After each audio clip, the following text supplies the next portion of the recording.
যুক্তরাষ্ট্রের জন্য ইরানের বিরুদ্ধে সরাসরি যুদ্ধে জড়ানো কঠিন বা অগ্রহণযোগ্য হতে পারে কয়েকটি গুরুত্বপূর্ণ কারণে।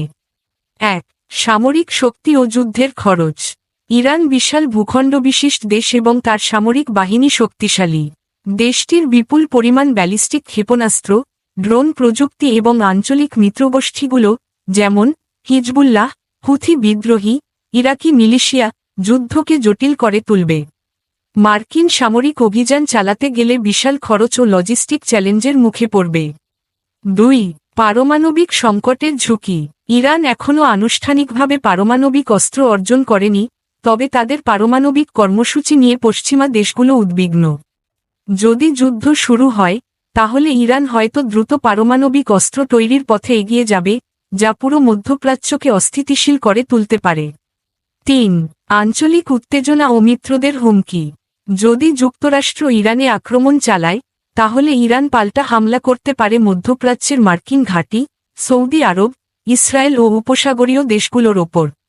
বিশেষ করে ইরানের সামরিক বাহিনী ও তার মিত্ররা পারস্য উপসাগরে তেলের সরবরাহ বন্ধ করার চেষ্টা করতে পারে, যা বিশ্ব অর্থনীতিতে বিশাল সংকট তৈরি করবে।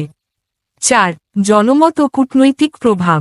২০০১ সালে আফগানিস্তান এবং ২০০৩ সালে ইরাকে যুক্তরাষ্ট্রের আগ্রাসনের পর দেশটির জনগণ ও আন্তর্জাতিক সম্প্রদায় নতুন কোনো যুদ্ধ চায় না। আমেরিকার রাজনীতিকদের জন্য নতুন করে যুদ্ধ শুরু করা জনপ্রিয় সিদ্ধান্ত নাও হতে পারে।